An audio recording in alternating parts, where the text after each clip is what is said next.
This is R.J. Rushdoony, easy chair number 384, April the 2nd, 1997. This evening, Douglas Murray, Andrew Sandlin, Mark Rushdoony, and I will discuss a question first, a question from Beverly Schmidt in Mill Hall, Pennsylvania.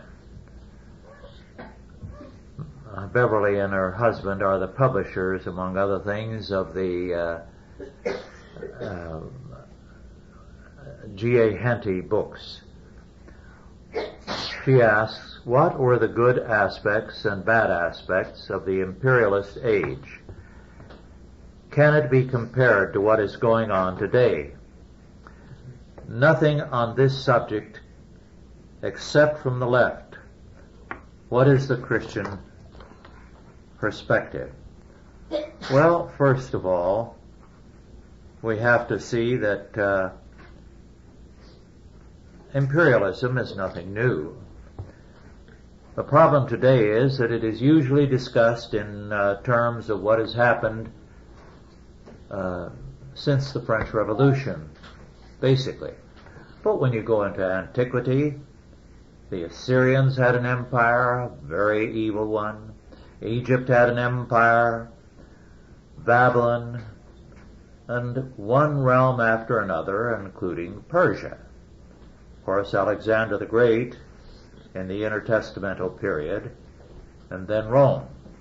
China very early became an empire. It still is. The people in South China and Canton province speak a different language, Cantonese, than those in the Beijing area, which is Mandarin. Then the people of the southwest area are Muslims, Turkic in origin, many of them, and they hate Beijing and all that China stands for. It's an empire. Now, empires have been good and bad. Some have been both. The Greeks, with their city-states, did go into an empire. They established colonies in Asia Minor. Alexander the Great, a Macedonian, established a vast empire reaching into India and North Africa, which divided into 4 parts after his death. Well, there were things good and bad that developed out of the Roman Empire. Very clearly, they prepared the way for the expansion of Christianity, in that the first area of expansion was within the empire. Then, after the fall of the empire, the church was in a better position to go into areas beyond the frontiers of the old Roman Empire. They had begun it before, but they were ready to expand even more. Throughout the centuries, there have been empires that we no longer think of as empires. For example, Great Britain was created as an empire. The Welsh were not English. The Scots were not English. And the people of Cornwall, of course, were Celts also, and those of Ireland. So, we have to say, we have to be more objective when we deal with the subject. France, for example, an empire. The Bretons still don't like being a part of it. Spain, just to become the Spain we know, was an imperial power which conquered other areas, some Basque, some Celtic, Galatia, and many of the peoples still maintain a somewhat resentful attitude towards being called Spaniards. If you're from Barcelona, you're proud of your heritage, which you regard as far superior to the Castilian. In France, the rulers of Paris conquered the whole of what is France, and of course included some that were very different, like the Celts of Breton, but also groups that spoke another type of Romance language. And originally, as recently as the 1700s, if you were 25 miles outside of Paris, you could not be understood speaking Parisian French. Well, of course, what the critics of imperialism have in mind is the vast expansion of the British empires in Africa and Asia and elsewhere in the last century and up through World War I. Again, it's hard to generalize. There were aspects, for example, of the British Empire's work that was hardly commendable. The Opium Wars they conducted in China to force opium on the Chinese Empire were clearly evil, as was their seizure of Hong Kong. Their war against South Africa and the Boer republics was evil, a brutal war. On the other hand, in other areas, for whatever reason, they brought a great deal of advancement. One reason why they could conquer, say in Africa and elsewhere as well, but especially in Africa, was because of superior weapons. They had available advanced guns, whereas at best the African peoples had old-fashioned muskets and mostly spears and arrows, and they were just no competition for the Europeans. Well, the African areas had been an area of slave trade. Most of the world's slave traffic has been conducted over the centuries by Muslims. Beginning from the time shortly after Muhammad, the slave trade out of Africa has been phenomenal. Most of the slaves moving eastward all over Asia and into the East Indies. So that blaming the Western powers for the slave trade is nonsense. They could not have landed in Africa if the Arabs and the black rulers had not wanted them to buy slaves. When they did take over, they ended the slave trade and they proceeded to try to end cannibalism. They did a great deal to carry modern medicine into Africa and increased the population substantially with what they did. They also brought in education. A very high percentage of the leadership of the various African countries gained their schooling in French and English universities, a few in American. Well,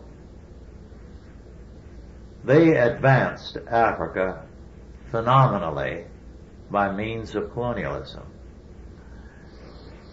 This is an important fact. Whether they intended it or not, good consequences did proceed from colonialism.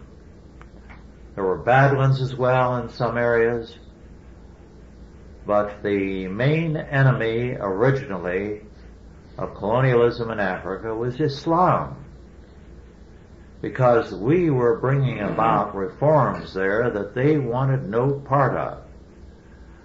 And one of the great campaigns of the last century under Victoria was against the Mahdi, the Islamic savior who arose and was responsible for a tremendous overthrow for a time of British power and for the death of General Gordon. It was not an unqualified good or bad story. It has to be examined piecemeal. Some of the colonial powers were of varying character. For example, someone from Africa, this was in the 30s, told me that the saying in Africa is, we can milk the English with one hand, but the French, it takes two hands. So they were quite adept at exploiting the imperial powers. There were differing reactions among the natives of the various areas. The English were most generous in helping all the natives that wanted an education and wanted to get ahead. They sent them in great numbers to English universities, but they would not treat them as equals, and the natives resented it. The French were far more ready to be agreeable there, and the Portuguese even more so. But rightly or wrongly, the Portuguese administration was regarded as more corrupt and hated by some of the blacks. Christians, Catholic and Protestant, did a great deal of work in evangelization, in education, and in medicine throughout Africa. The same is true in the Far East. And India, for example, is a unity today because of the English. So too Pakistan.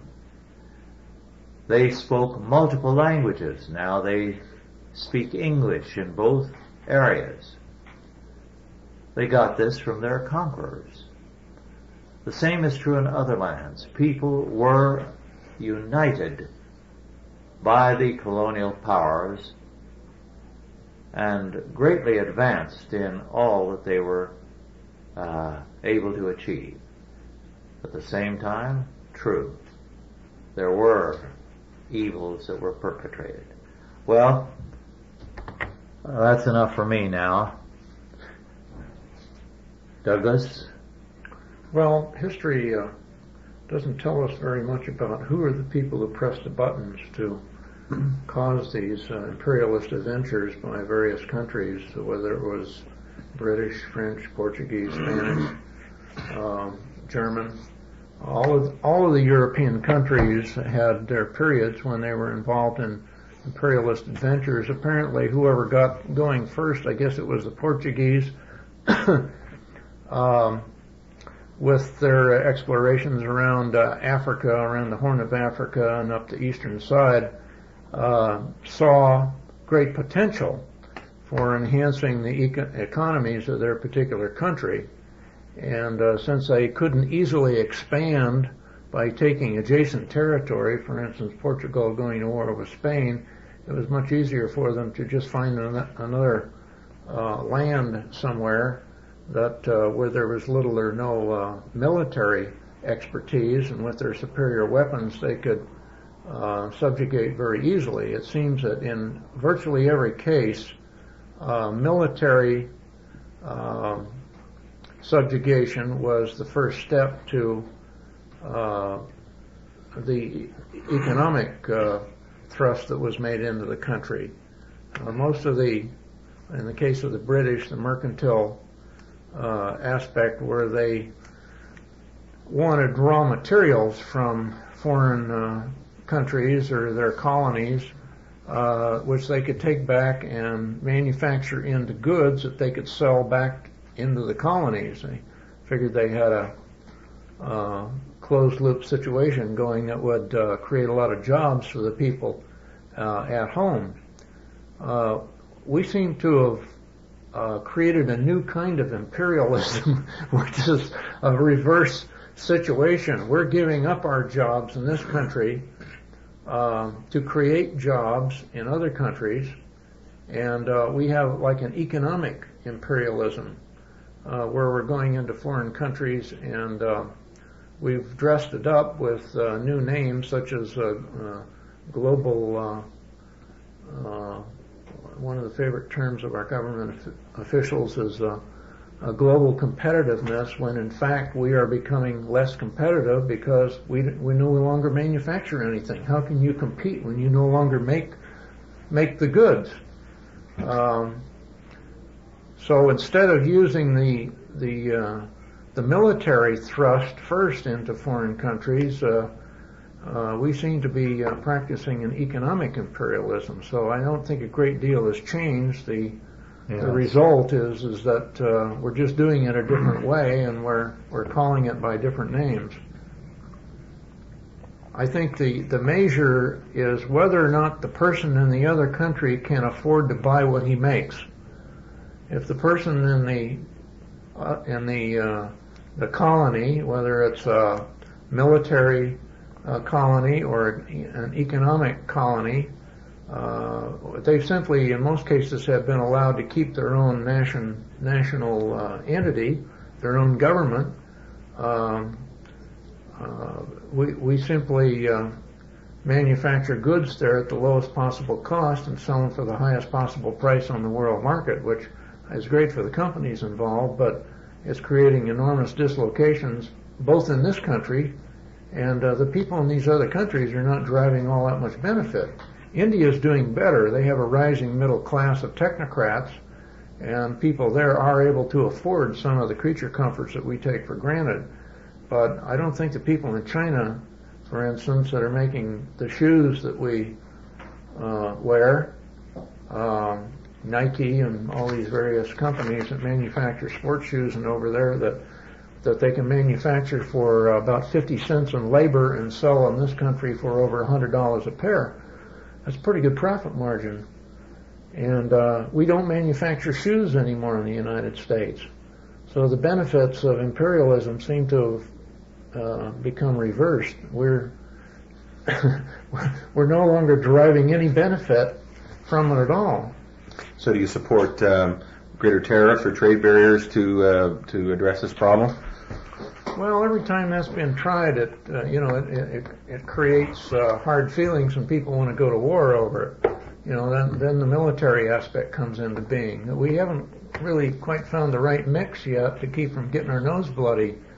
But the question is, are we going to get our nose bloody externally with somebody getting mad at us because we erect trade barriers, or are we going to get our nose bloody internally because the people in this country are tired of being having to pay the freight, but not getting any of the benefits? So there's a question for the future about how these two methods of imperialism are going to come out. Well, I would mention we have imperialism to thank for the roots of our own country. I mean, after all, England was establishing colonies here, and even the trading companies in Massachusetts that came over were here to at England's behest. So, as a Calvinist, I tend to support a very decentralized form of government, not large empires. Though, as Rush said, they certainly have, in some degree, been beneficial. And although I appreciate the United States and love the country, I think we have to recognize the Bible supports a sort of Christian internationalism. I mean, we have a greater camaraderie with our brothers and sisters in the Sudan that are suffering than with pagan Darwinists in this country, and a greater responsibility to them. So I think we have to balance those two, that we have to be patriots, and we love the country that God has placed us in, but we have a higher cause and salute a higher flag, and that is the Christian flag and the Word of God. So I think if we bear those things in mind, we can retain a balance on this issue. Well, a couple of benefits of imperialism. One notable benefit was that some very evil religious practices were stopped because of their horror when faced with Western powers. When Spain went to the Aztecs, they said the blood sacrifices on these beautiful pyramids that anthropologists rave about in Central America, that's going to stop, and that stopped immediately. Well, that was a result of imperialism. They were imposing their own morality on that culture, and anthropologists still haven't forgiven them for interrupting that. Yeah. The political correctness people have a tough time answering that argument. That's exactly right. In India, the burning of wives was largely halted by the British. Mm-hmm. So there are some very evil things that have gone on in different parts of the world, such as cannibalism, that the Western powers came in and said, hey, we're going to make an effort to put a stop to this as soon as possible. And in some cases, the only way to put a stop to that is by force. The binding of women's feet in China was another good example. And when you see something like that that's so horrific, you could say either we can go into what the modern humanists would do is let's start educating these people. Mm-hmm. And maybe in a generation or two we'll see some results of our education. Well, their idea was if it's bad, let's just say it's going to stop. And a lot of evil practices stopped because of imperialism. Services. There's a lot of countries in the world today where the train system basically, the transportation system still goes back to the imperialistic era that ended, with about World War II. And if imperialism, a lot of people, when they think of imperialism, they think of just the economic imperialism. But when you think about a developed country meeting a totally undeveloped country in the last century, what kind of relationship would naturally develop? One, either a welfare, says, well, we're here to build you up, and we're here to build you up and create you as an equal. We're here to help you. And then we'll do business with you. Or what you have to offer us. Do you have minerals? Do you have resources? Do you have what you have? It's a natural relationship. Sometimes that relationship was probably abused, but to a large extent that was beneficial to the development of that country, and the country wouldn't have developed to the extent it has now. But a lot of times also when we look at think of imperialism, we think of trying to control other peoples, for our own benefits and make them as we want them, so we have the relationship we want with that country. We're still doing that. We're still doing that. In fact, a lot of those borders that were artificially created by imperialism, we're still saying those borders will stand.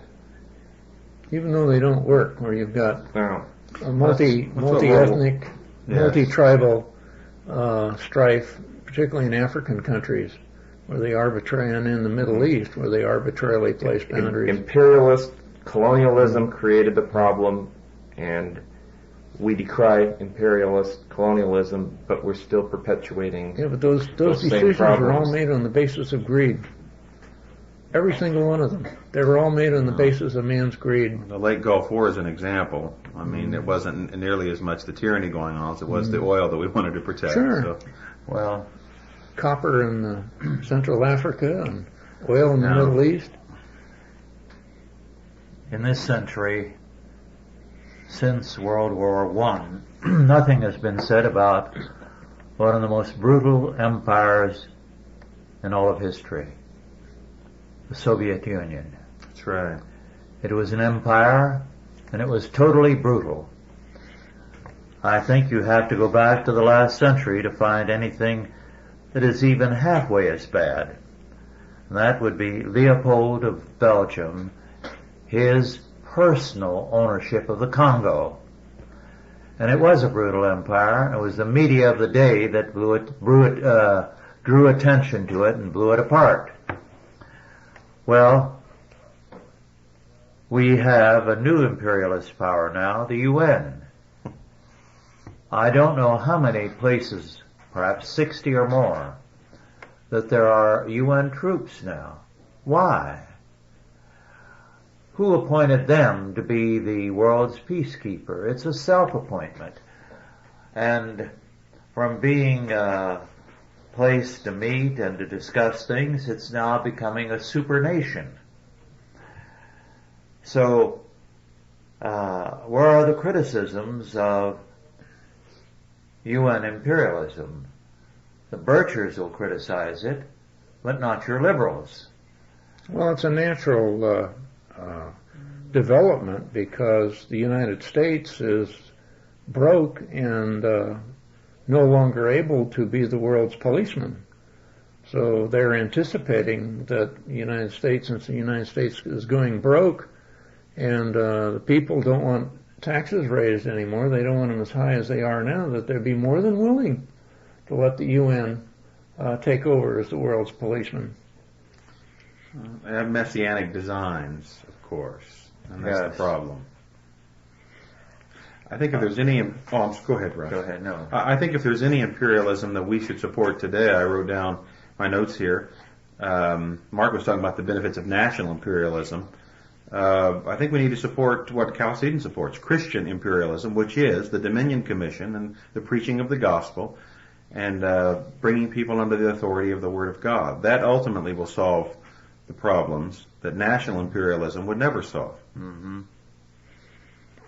You know, I often think of what a great job was done in Africa after the European powers pulled out, and they sent all of the young African leaders to the Sorbonne in Paris to learn the most virulent form of Marxism, and they went back to their countries and became the most ruthless murderers in the history, some of the most ruthless murderers in the history of the world, and decimated their own populations. And some of that's still going on. Yeah, Cambodia and Uganda, Idi Amin, and all these swell fellows who Nigeria. got these, Nigeria got all these swell people who got this European education and went back and became monsters. That's right. Well, imperialism is not something that can be described as good or bad. There's been a great deal pro and con, and will continue to be, because I don't think we're done with imperialism yet. We see some ironic things in the course of imperialism's history. At the time we took the Philippines from Spain, there was a strong independence movement among the Philippines. And one of the great leaders of the independence movement there was José Rizal. And it was with bitterness that they saw the substitution of American rule for Spanish rule. But they came to like it. In fact, after World War II, there was some bitterness on the part of the Philippines because we did not make them another American state. And a very, very large and substantial number of people in the Philippines wanted that. And they felt that it was perhaps racism that led to their being set free instead of made another state. It's interesting that that was not the first time that issue came up. After the Mexican War, we could have taken all of Mexico. There were many in Mexico who would have welcomed it. They were tired of the tyrants who were ruling them.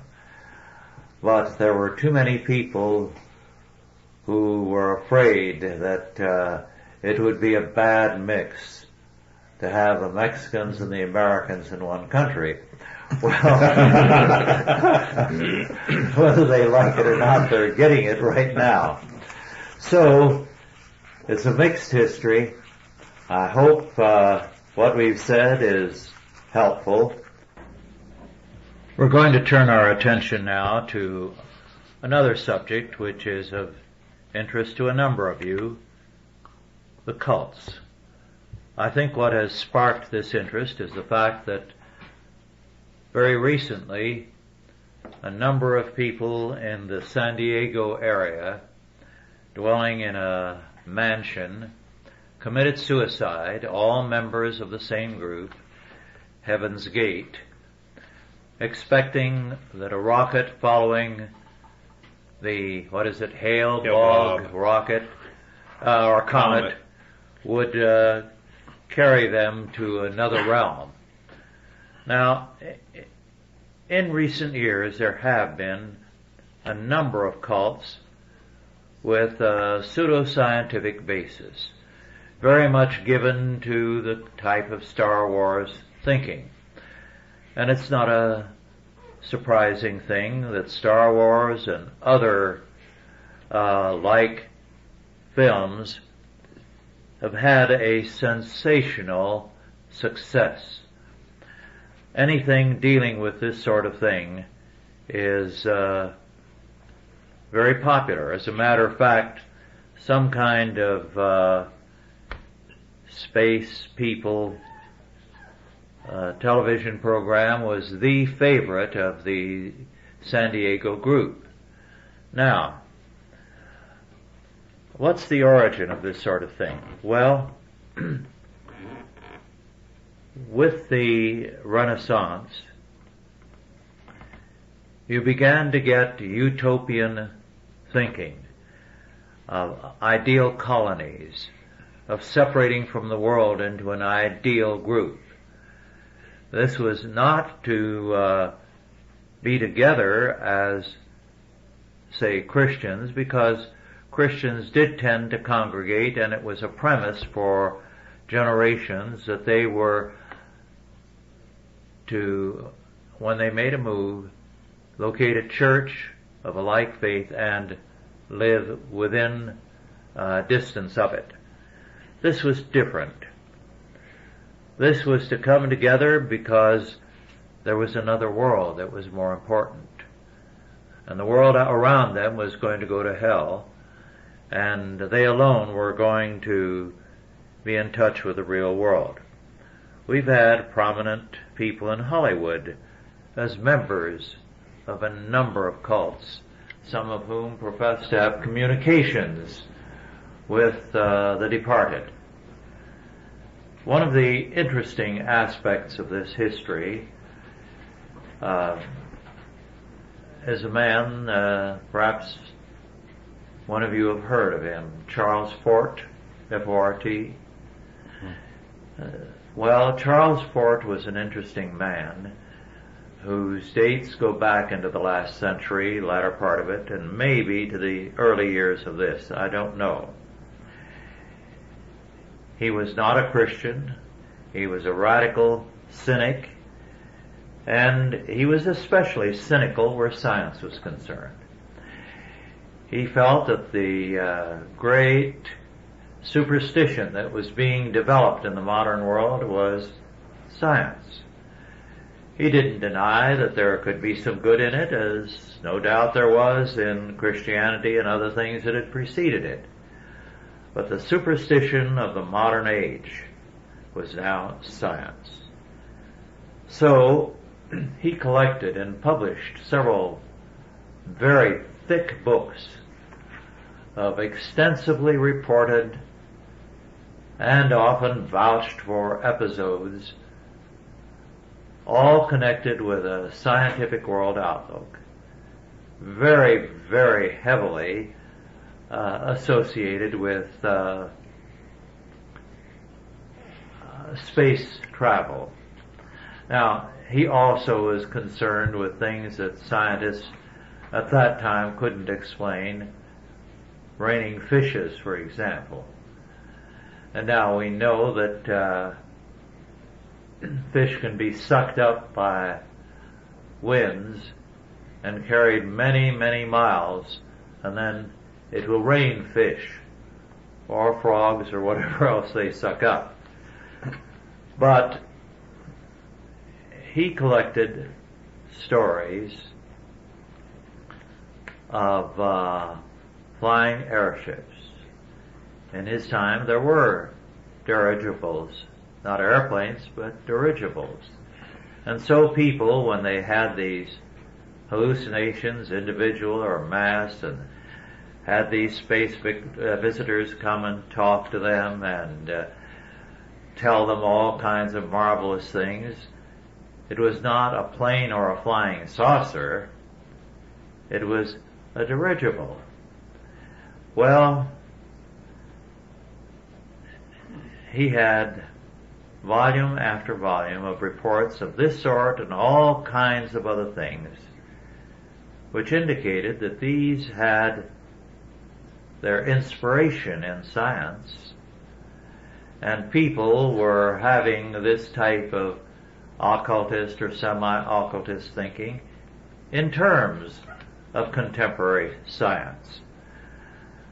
Charles Fort was not popular with the people of his day, especially the scientists. For one thing, he ridiculed at great length their ability to compute accurately the distance of various stars from the Earth. And he thought a great deal of science was a lot of pomposity, and because people were impressed, there was no modesty in their invention of stories. So he hit them with all these tales and irked people. Well, it is interesting that for a long time, and possibly still, there was a Fortean society that published a journal collecting all these stories, not commenting on them, just saying, this is what's been reported. Now, how do you account for this? And there were some tolerably prominent people connected with the Fortean society. So, cults of this sort have been with us over the centuries. We've had them in paganism. We've had them in Christianity as people imagined that they had seen angels or great things were told them, or that the skies in the form of clouds formed words. There's a famous story about the southern boy, or young man, not very bright, who went to the Baptist deacons and said he had had a vision when he was out in the cotton field. He saw clouds form the letters PC, which meant preach Christ. And so he was there for them to vindicate his vision and ordain him and send him forth to preach Christ. Well, the board was embarrassed. He was a good young man, but he was not very bright. And to ordain somebody who was none too bright just didn't seem right to them. And finally one of them came up with the idea, the answer. So they went out and told the young man, we don't doubt what you saw, but you misread it. It didn't mean preach Christ, it meant pick cotton. Well, people are always ready to have visions. Not only some of our people in Hollywood were so well versed on things in the other world, but also apparently highly intelligent people. if you don't have a strong faith, you're very vulnerable to almost any kind of cult. And over the years I've seen more than one very, very intelligent person get sucked up in these cults. The fact that impresses me powerfully in all of this is what I learned from reading a few books on hypnotism. If you have a strong faith, you cannot be hypnotized. It's not a question of education. It's a question of faith. You can be highly educated and be extremely vulnerable to hypnosis or mass hysteria. And I remember a very prominent professor at Berkeley, very much to the left, but a good man. I liked him. He had a sense of humor about himself at times. Not very honest, but a likable man. And in the second half of the 30s, he took a sabbatical and, among other things, went to Germany. And when he came back, he told some of us of his experience at a Hitler rally. He said it was hypnotic. The setting, the march of the troops, the excitement of the crowd, and then Hitler speaking. This man understood German fluently. And he said before long he was caught up in the excitement, and he said, I screamed myself hoarse, shouting, Heil Hitler. And he said it wasn't until I was after it was over, on my way to the hotel, I realized what I had been doing. So he said, I felt a little meek about my condemnation of the German peoples. Well, if you don't have a strong faith, you're vulnerable, as were these people in Rancho Santa Fe, an area of multimillionaires. Well, I think they're not an isolated situation. There are probably thousands of cults in the United States, Yes. small groups like this. I think you can almost assume that. They all seem to have, the cults that have come to national prominence, seem to have some common denominators. First of all, there's a charismatic leader who has a hypnotic effect on the people that come under his influence. He demands that they give him everything, all of their property and money and so forth, and it winds up with tragic consequences. A lot of people die. You know,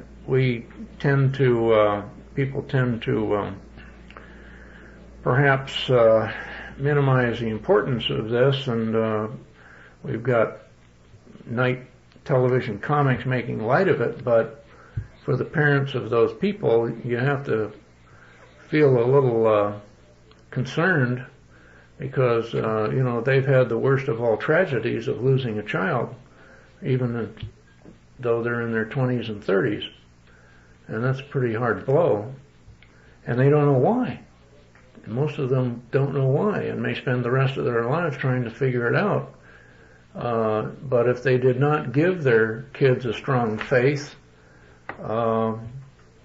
if they don't figure out that that's what the cause was, they'll never know.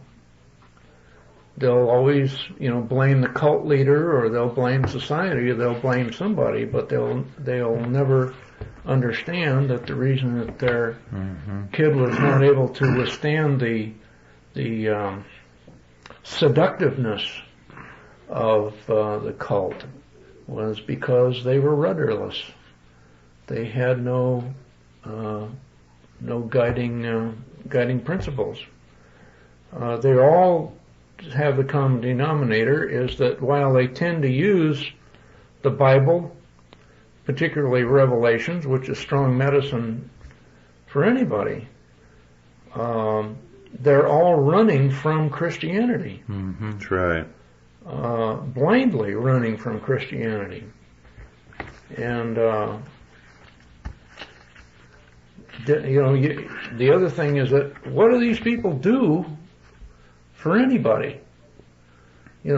Christians are generally about the job of trying to do something for somebody else, rather than either enriching themselves or wanting power over other people. Whereas the common denominator of these cults is they want power over people, and the ultimate power is to tell them to kill themselves and have them do it. So it's a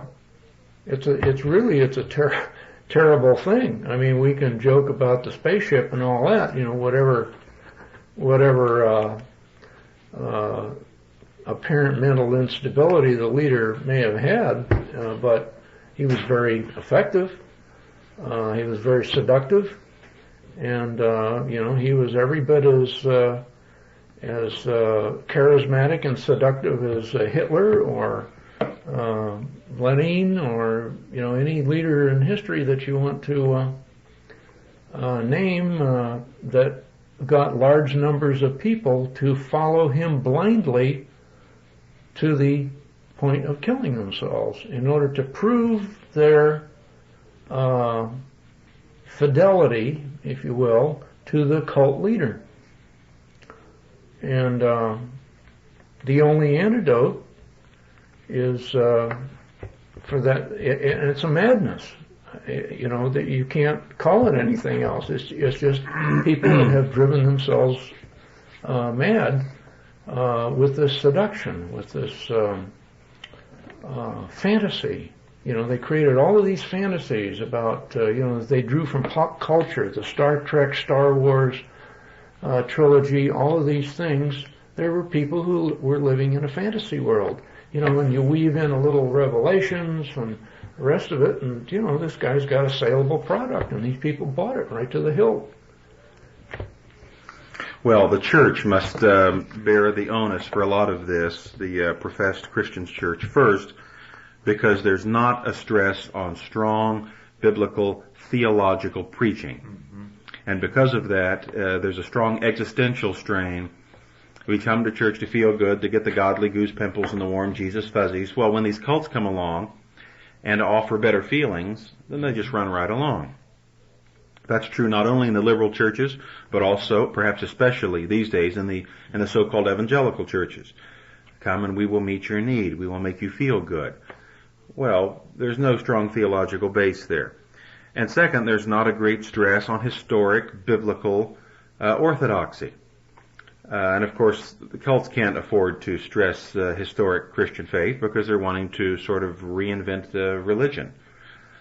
And I'm not talking about dipping over into Roman Catholicism. Most listening to these tapes are not Roman Catholic, and I'm not being anti-Roman here. I'm simply saying you don't have to be a Roman Catholic to have a strong appreciation for those that have gone before us and God's providential dealings in the church. But the modern church today, for the most part, really lacks that, and so people are, as Douglas said, just rudderless, and will any sort of little religious duck that comes by and quacks, they'll follow along. And it's largely the error of the church for not standing forthrightly, with strong, firm, biblical, theological, doctrinal preaching, and also for not stressing historic Christian orthodoxy in the creeds and confessions of the church and interpreting them properly as they should. So these things are tragedies, but to a large extent, the church itself and the country is to blame. Well, the reaction of the media and the comments of a lot of people are very different this time than Jonestown some years ago. Jonestown, they were very quick to jump on Christianity. Yeah, he was some kind of a minister, therefore this is some kind of a Christian group. We've got to be careful of these church groups. Now this group was so obviously New Age and rather chic and kind of cutting edge in this the popularity of spaceships and aliens and so forth, they have a little trouble, but they haven't really criticized them. And in some of these interviews with former members, it was almost, they didn't say, this is kind of nutty, isn't it?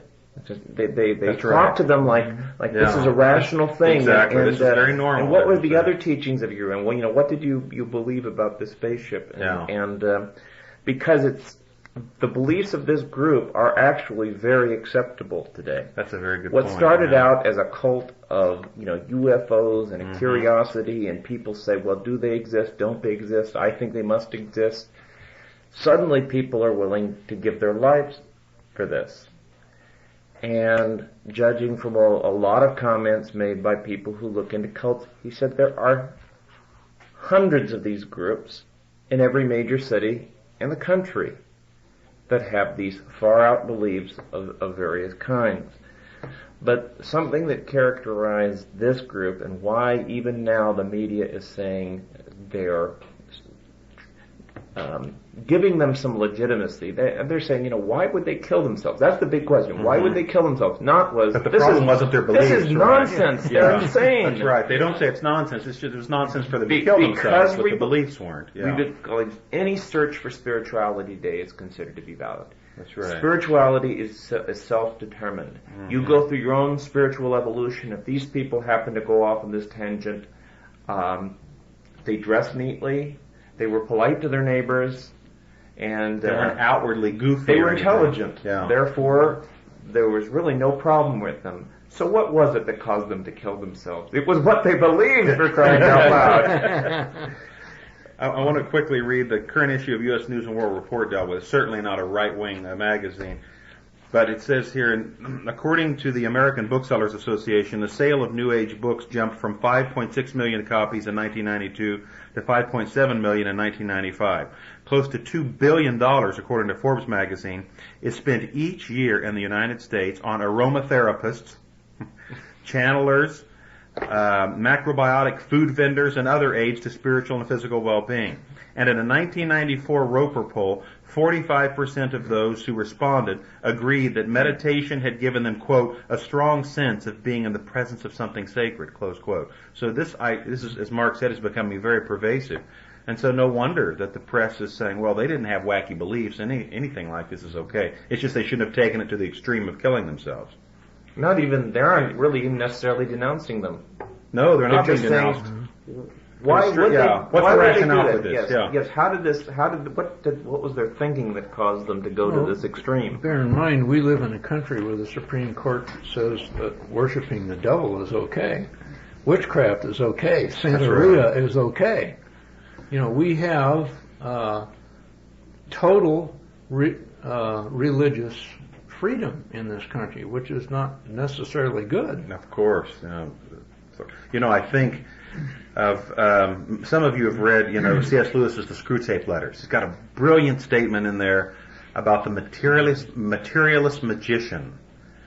Remarkable statement about rationalism and how that rationalism only takes us so far, scientism, and that sort of thing. And then eventually these rationalists begin to develop an irrational faith, which is, of course, a new religion. And that's what we're talking about, rival religions here. Rationalism is a dead-end road, and so people leap into irrationalism, into this sort of thing that we're talking about tonight. It's a substitute for Christianity, a demonic substitute for Christianity. Mm-hmm. And it's interesting, these people who thought they were so cutting edge, what they were really doing is they were following one person, one guru, who just kind of, they kind of piggybacked on his general ideas because they were fascinated with UFOs, but basically they were under control of this one individual who for some reason decided, I'm getting old, or for whatever reason, let's finish it with a bang, and let's kill ourselves. And there's some evidence that he had a disease, so he may have been a little less altruistic. Or he didn't know where to go with this, the spaceship's not coming to us, we're going to have to go to it type of... with the passports in the pockets, Which is the same thing with Jim Jones. And Jim Jones, the gig was up, people were starting to leave. And It was dissatisfaction. So... He was New Age, but it was not publicized. Yeah. But his idea was, I'm losing control. I still have control over them. Let's do this. The ultimate control over an individual. But the point here is, everybody has a faith. These people Absolutely. acted in terms of their faith. That's Everybody right. has a faith. Now, sometimes our faith, we're not entirely consistent with our faith. Sometimes our what we do in terms of faith is inconsistent. But everybody has faith, and they put faith in something, and that shouldn't surprise us. That's right. And if it's not going to be Christian, it's going to be something else, and we shouldn't be surprised that there are people who are willing to give their life for what they believe. Well, you have to say that there is a spiritual yearning in people, who are casting about looking for some kind of faith, and anything will do. Where is the church? Well, there was a real dualism too, as Rush indicated, I think, a couple of weeks ago when we were talking. They were wanting to escape. There's this talk, well, the world is getting so bad, and now we can, what is it, the body is, very Greek, what did the leader Doe say? The body is the container, very dualistic idea, and we're going to escape from this container. Unfortunately, a lot of the modern church thinks in much the same lines too. But it was not a dominionist sort of faith at all. It was a very escapist sort of faith, and that's the ultimate escapism, is death.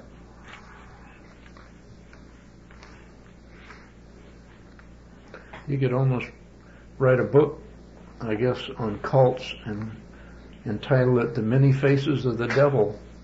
Mm-hmm. Yes. They all have common denominators, and they all have the same result. The cults used to be heretical biblical thinking. Mm-hmm. Now they are New Age oriented. We still have some of the older cults around, aging, but it's the New Age cults that are now capturing the minds of people. Well, how much more of a warning do people need? Jesus said, "All them that hate me love death." That's right. And it happens 100% of the That's right. time. Not Exactly. 99% of the time, 100% of the time. Well, our time is just about up. We're grateful to those of you who sent in the questions that we have been discussing in these two tapes. We welcome the questions.